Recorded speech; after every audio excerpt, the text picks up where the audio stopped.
Hi, welcome to episode 5 of Cryonaut TV. I'm Jake, and today we're going to continue talking about frequency modulation synthesis, or FM synthesis, specifically ratios, and how they can impact your sound in really cool ways.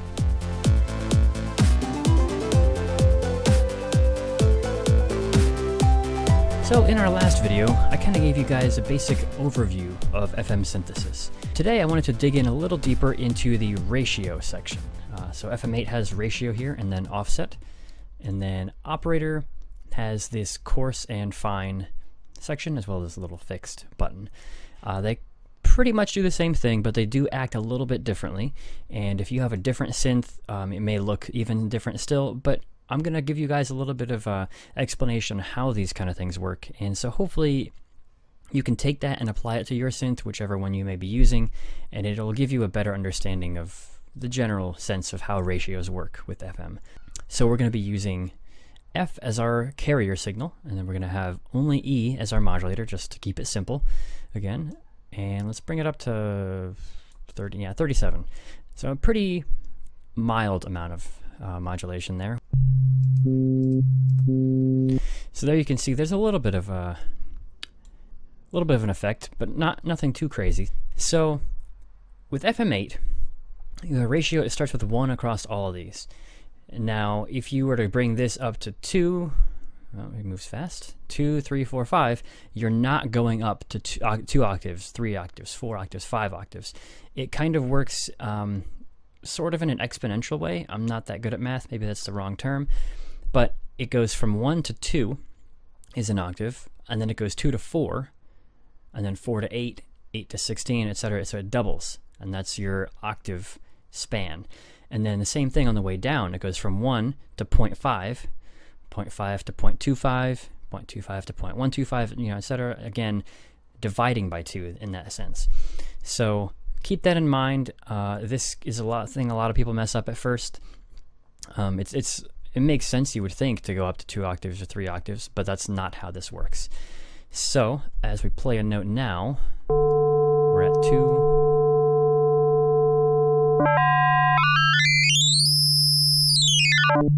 You can hear it just shoot up in the octaves there. So if you're just starting out with FM synthesis, I would recommend mostly sticking with just your octaves, like I was saying, the 1, 2, 4, 8, whatever, and 0.5, 0.25, 0.125. That will get you sounds that are in the same, the same scale at least, the same pitch for the most part, or tuning, I mean. If you were to just start dragging this around to try and find a good sounding note, it's a lot more difficult to sound things that will stay in tune with your whole song.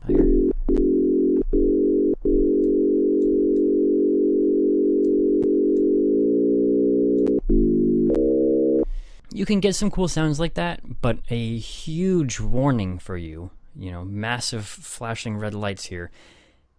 You have to be really careful about that, because in essence, this is changing the pitch of your actual synthesizer that's playing. And so while you may be playing a C, if you shift it up like this, it'll be shifting to a different note of some sort, or maybe even between 2 notes, because you're no longer shifting it in actual scale. You're shifting by math, which can get very complicated. You wouldn't necessarily think that it would sound that bad with something else playing in the same key, but it does.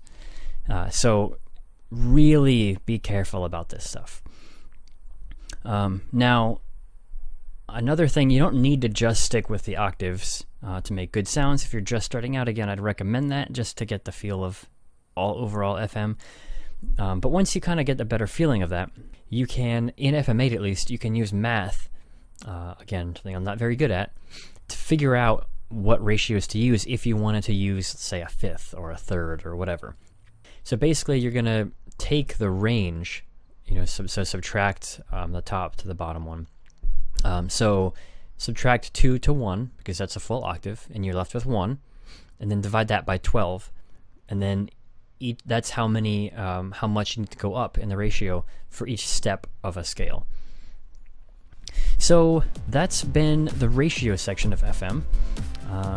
Maybe next time we'll go over some waveforms or a different part of FM synthesis. Let me know in the comments or send me a message, something. Let me know what you want to see about FM synthesis, or if that's a different type you'd like to see more about. Until then, thanks for watching. This is Jake from Cryonaut Media, and I'll see you next time.